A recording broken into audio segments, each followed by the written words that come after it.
On October 4th, 1957, our civilization transformed. For the first time ever, an artificial satellite known as Sputnik 1 was sent into a low orbit around the Earth. Ever since that first leap forward, satellites have become commonplace and essential for our day-to-day lives. We rely on satellites for GPS, communication, weather observation, and many other applications. While satellite technology has been continuously improving since Sputnik first took flight, a recent technology is sure to change that industry forever.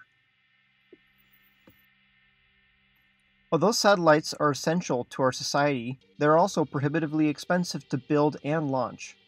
This is both due to their expensive components and large weight requiring heavy lift vehicles to lift them into orbit. This means that only large companies and governments with plenty of cash were able to afford the launching of satellites. But by the late 1990s, consumer electronics had become both small enough, cheap enough, and viable enough to be used in space. So by 1999, the concept of the CubeSat was created. A CubeSat is a type of modular satellite, which uses a 10-centimeter cube as the standard size of each block. A CubeSat, which is only composed of one block, would be described as a one-unit CubeSat, one with two as a two-unit, and so on and so forth. This modular standardized design comes with a lot of advantages. Firstly, the nature of small satellites built with off-the-shelf components opens the door of satellite making to a much wider range of engineers with limited budgets, including university teams. Secondly, the modular design allows for many different types of satellites with many different missions to be carried out by satellites which have very similar designs. Finally, the standardized nature of cube satellites makes the process of hitching a ride on a rocket into orbit easier than with a traditional satellite. This is because launch providers usually have specialized spots in the payload bay of their rockets that are designed to carry cube satellites. What this means for everyone on Earth is that access to space is increasing.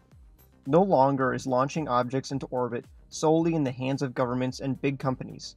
Now even just a college student like me can help to launch satellites into orbit. Missouri S&T, the university which I attend, has recently launched their first CubeSat M3 into orbit.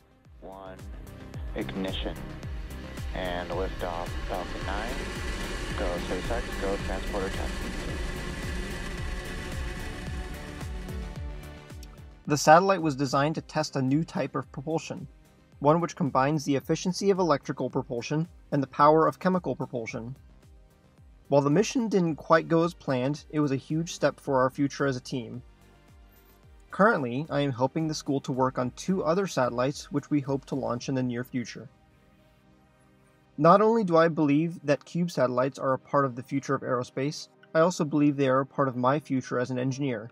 I plan on achieving this goal by getting a degree in aerospace engineering at Missouri S&T, and then going on to work for an aerospace company that is pushing the boundaries of engineering.